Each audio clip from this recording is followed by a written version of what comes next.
안녕하세요. 보상가 배상TV 장슬기 변호사입니다. 오늘은 교통사고 소송 과정에서 가장 중요하지만 동시에 가장 준비가 부족한 경우가 많은 절차, 바로 신체 감정에 대해 말씀드리겠습니다. 신체 감정 결과는 최종 배상액을 결정짓는 핵심 요소이기 때문에 피해자분들이 반드시 정확하게 이해해야 되는 부분입니다. 교통사고 피해자들은 합의를 할까 소송을 할까 이렇게 고민을 하게 됩니다. 이때 기준이 되는 것이 바로 소송 실익입니다. 소송 비용, 시간, 스트레스를 감수할 만큼 의미가 있는지, 만약 이렇게 합의를 했을 때 대비 실질적으로 금액을 더 받을 가능성이 얼마나 있는지 이걸 판단해야 되는데요. 그리고 소송을 하기로 결정했다면 첫 번째 단계는 바로 교통사고 전문 변호사 선임입니다. 교통사고 소송은 일반 사건 소송과 달리 의학적인 문제, 영상 판독, 장애평가, 노동력 상실률, 과실 비율, 개호비, 여명기간 등 복잡한 전문 요소가 결합된 분야입니다. 예를 들면 부동산 소송을 경험해보지 않은 제가 갑자기 부동산 소송을 맡게 되면은 실무상 어떻게 진행해야 되는지 1부터 10까지를 다 공부해야 됩니다.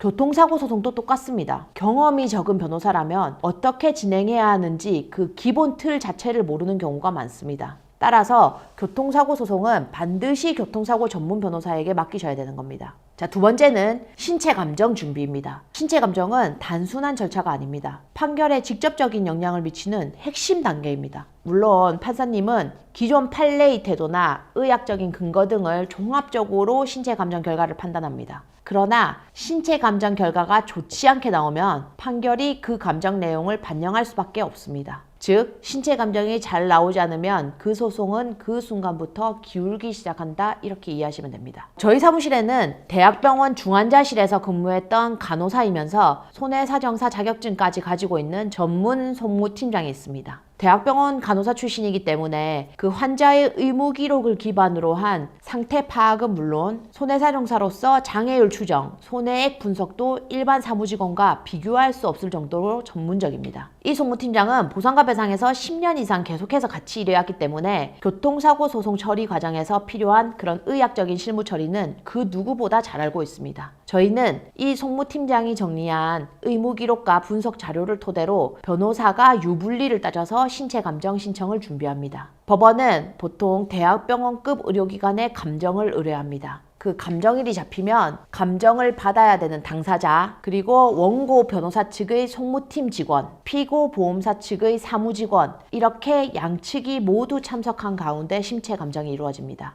그런데 여기서 중요한 문제가 하나 더 있습니다. 감정의사는 처음 보는 환자를 아주 짧은 시간 내에 평가해야 되기 때문에 사고 이후에 쌓아온 방대한 의무 기록 전체를 검토할 시간도 여유도 없습니다. 그리고 솔직하게 말씀드리면 감정의사들은 의무 기록을 일일이 다 찾아볼 생각이 없습니다. 결국 당일에 그런 간단한 문진, 제한된 검사, 짧은 진찰, 이 자료들만으로 감정서를 작성하게 됩니다. 그리고 이 감정서를 작성할 시점에는 감정의사가 환자를 아예 기억하지도 못하는 경우도 많습니다. 따라서 이런 구조 속에서는 피해자의 실제 상태가 충분히 반영되지 못하는 것이 현실입니다. 그래서 신체 감정 준비가 필수적입니다. 신체 감정 결과는 판결에 직접적인 영향을 주기 때문에 전략이 매우 중요합니다. 첫째, 감정의사가 이해하기 쉬운 형태로 핵심 요약 자료를 만들어야 됩니다. 방대한 의무 기록 중 교통사고 내용, 외상 소견, 신경학적 문제, 영상 검사 결과, 그리고 장애, 개호의 필요성 등과 관련된 의무 기록만 압축 정리해야 됩니다.